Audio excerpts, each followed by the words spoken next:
Assalamualaikum warahmatullahi wabarakatuh. Selamat pagi anak-anak. Hari ini kembali lagi dengan Bapak Lireja dalam pembelajaran IPS kelas 8. Materi kali ini kita akan membahas tentang perdagangan antar daerah atau antar pulau dan perdagangan internasional. Langsung saja Bapak akan menjelaskan materi sebagai berikut. Bapak akan menjelaskan. Yang pertama itu ada perdagangan dan perdagangan antar daerah atau antar pulau. Bagian A, pengertian perdagangan dan perdagangan antar pulau.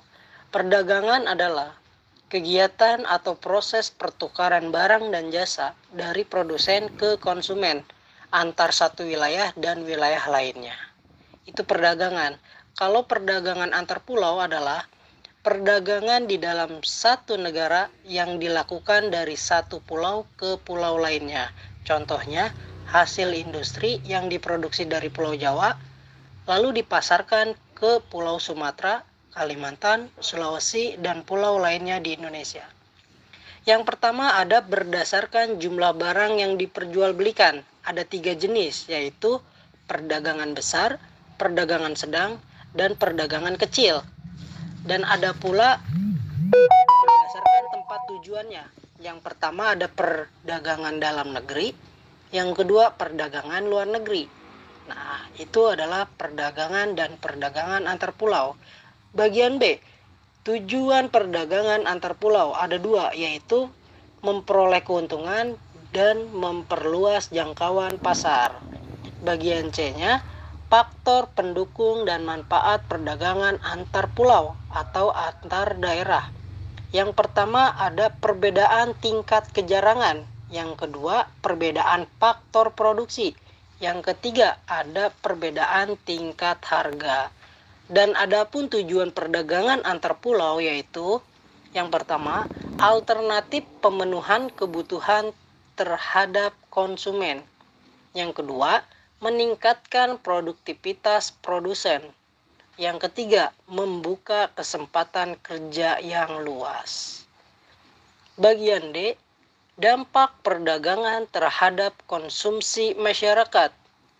Nah, adanya kegiatan perdagangan akan menyebabkan jumlah konsumsi masyarakat akan lebih besar.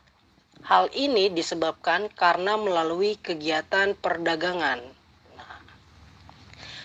Adapun dampaknya terhadap produksi, yang pertama, dampaknya itu ada spesialisasi produksi.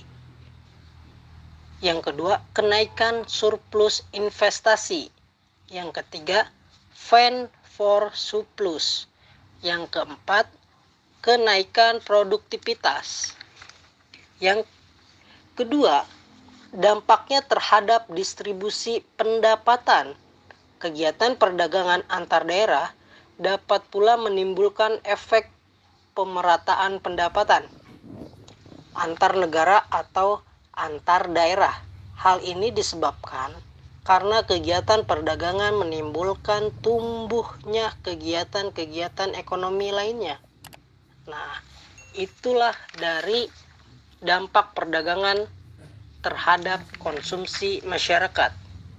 Nah, yang kedua ada perdagangan antar negara atau perdagangan internasional. Amatilah barang-barang yang ada di rumah kalian, dari mana dan buatan negara mana barang-barang tersebut. Apakah barang-barang itu berasal dari buatan dalam negeri atau berasal dari luar negeri? Jika barang itu buatan luar negeri, bagaimana barang-barang tersebut bisa sampai ke negara kita? Tentu ada tangan-tangan yang mengalirkan barang tersebut dari luar ke dalam negeri yang disebut dengan impor ekspor. Baik, ini adalah video bagian pertama. Untuk tugas terkait video bagian pertama ini, silahkan kalian kembali ke grup untuk Bapak berikan tugasnya. Terima kasih.